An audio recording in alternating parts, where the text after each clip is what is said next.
ಕಾರ್ಮಿಕರಿಗೆ, ದೀನ ದಲಿತರಿಗೆ, ಮಂಗಳಮುಖಿಯರಿಗೆ, ಬಡ ರೈತರಿಗೆ, ಬಡ ಕುಟುಂಬಗಳಿಗೆ, ಪರಿಶಿಷ್ಟ ಜಾತಿ ಮತ್ತು ಪರಿಶಿಷ್ಟ ಪಂಗಡಗಳಿಗೆ, ನಿರ್ಗತಿಕರಿಗೆ, ತುಳಿತಕ್ಕೊಳಗಾದ ಸಮುದಾಯದವರಿಗೆ, ಕಡೆಗೆ ಬುಡಕಟ್ಟುಗಳು, ಹಿಂದುಳಿದ ವರ್ಗದವರಿಗೆ, ಸಾಮಾನ್ಯ ಜನರಿಗೆ, ಇವರಿಗೆಲ್ಲರಿಗೂ ಆರೋಗ್ಯ, ಶಿಕ್ಷಣ, ಪರಿಸರ ಇದರದ ಅಭಿವೃದ್ಧಿಗಾಗಿ ಅಪರಾಧ ವಿರೋಧಿ ಮತ್ತು ಕಾನೂನು ರೀತಿಯ ಎಲ್ಲ ರೀತಿಯ ಒಂದು ಇವರಿಗೆ ಸಹಾಯ ಸಹಕಾರಗಳನ್ನು ನಾವು ಮಾಡ್ಕೊಂಡು ಹೋಗ್ಬೋದು ಈ ನಮ್ಮ ಸಂಸ್ಥೆಯಿಂದ. ಇಲ್ಲಿ ನಮಗೆ ನೋಡ್ರಿ, ಈಗ ನಿಮ್ಗೆಲ್ಲರೂ ಗೊತ್ತಿರ್ಬೋದು, ಇವ್ರು ಮೇಡಮ್ ನಾನು ಲಾಸ್ಟ್ ಟೈಮ್ ಬಂದವ್ರು ಹೇಳಿದ್ರು ಹ್ಯೂಮನ್ ರೈಟ್ಸ್, ಮಾನವ ಹಕ್ಕುಗಳು ಅಂತ ನಮ್ಮಲ್ಲಿ ಇದೆ ಅಂತ ಹೇಳಿದ್ರು. ಬಹಳಷ್ಟು ಕಡೆ ಮಾನವ ಹಕ್ಕುಗಳು ಇದಾವ್ರಿ, 2-3 ನಮ್ಮಲ್ಲೇ ದಾಂಡೇಲಿಯಲ್ಲೇ 3 ಸಂಸ್ಥೆಗಳಿದೆ ಮಾನವ ಹಕ್ಕುಗಳು.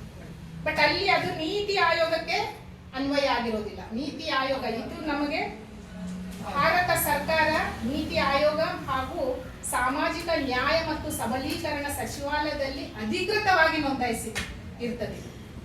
ಸೊ ಇದಕ್ಕೆ ನಮಗೆ ಸರ್ಕಾರ ಆಗಿರ್ಲಿ ಅಥವಾ ಯಾವುದೇ ಸರ್ಕಾರಿ ಅಧಿಕಾರಿಗಳಾಗಿರ್ಲಿ ನಮಗೆ ಇದು ನಮ್ದು ಇದೊಂದು ಅಹವಾಲಿದೆಯಪ್ಪ, ನಮ್ದು ಇದೊಂದು ಈ ಒಂದು ವ್ಯಕ್ತಿಯ ಮೇಲೆ ಒಂದು ಅನ್ಯಾಯ ಆಗಿದೆ, ಶೋಷಣೆ ಆಗಿದೆ, ಇದಕ್ಕೆ ನೀವು ಪರಿಹಾರ ಕೊಡ್ಲೇಬೇಕು ಅಂತ ನಾವು ಕೇಳಿದವಾಗ ಅವರಲ್ಲಿ ನಮಗೆ ಸರಿಯಾಗಿ ಸ್ಪಂದನೆ ನಮ್ಗೆ ಕೊಡ್ಲೇಬೇಕು. ಆ ರೀತಿ ಇದಕ್ಕೊಂದು ಬಲ ಇದೆ. ಸೊ ಹಾಗಾಗಿ ಈ ಒಂದು ಸಂಸ್ಥೆಗೆ ನಮ್ಮ ತಾಲೂಕಿನ ಅಧ್ಯಕ್ಷರನ್ನಾಗಿ ನಾವು ಮಂಗಲಾ ಮೇಡಮ್ ಅವರನ್ನ ಆಯ್ಕೆ ಮಾಡಿದ್ದು ತಮ್ಮೆಲ್ಲರ ಬೆಂಬಲದಿಂದ,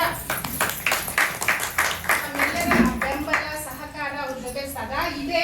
ಇನ್ನು ಮುಂದೆನೂ ಸಹಕರಿಸಬೇಕು ಅವ್ರ ಜೊತೆಗೆಲ್ಲ ನೀವು ಬೆಂಬಲವಾಗಿ ನಿಂತ್ಕೊಂಡ್ರೆ ಹಳಿಯಾಳದಲ್ಲಿ ಒಂದು ಬಡ ಜನರಿಗೆ, ಈಗಾಗಲೇ ನಾನು ಹೇಳಿದಾಗೆ ಬಡ ಜನರಿಗೆ, ಬಡ ಕುಟುಂಬಗಳಿಗೆ, ಮಕ್ಕಳಿಗೆ ಎಲ್ಲಿ ಶೋಷಣೆ ಆಗ್ತಾ ಇದೆ ಅದನ್ನ ನಾವು ತಡೆ ಹಿಡಿಯುವಂತ ಪ್ರಯತ್ನ ನಿಮ್ಮಿಂದೆಲ್ಲ ಆಗುತ್ತೆ. ಅದಕ್ಕೆಲ್ಲ ನಿಮ್ಮೆಲ್ಲರ ಬೆಂಬಲ ನಮ್ಗೆ ಬೇಕು ಅಂತ ಇವತ್ತಿನ ದಿನ ಈ ಒಂದು ಸಭೆಯನ್ನ ಆಯೋಜಿಸಿದ್ದು ಮಂಗಲಾ ಮೇಡಮ್ ಅವರಿಗೆ. ಈ ಒಂದು ಸಭೆಗೆ ನನ್ನನ್ನ ಇಲ್ಲಿ ಕರೆದು ನಿಮ್ಗೆಲ್ಲರಿಗೂ ಈ ವಿಷಯದ ಬಗ್ಗೆ ಹೇಳಲಿಕ್ಕೆ ಒಂದು ಅನುಕೂಲ ಮಾಡಿಕೊಟ್ಟಿದ್ದಕ್ಕಾಗಿ ಅವರಿಗೂ ನನ್ನ ಒಂದು ಅನಂತ ಧನ್ಯವಾದ.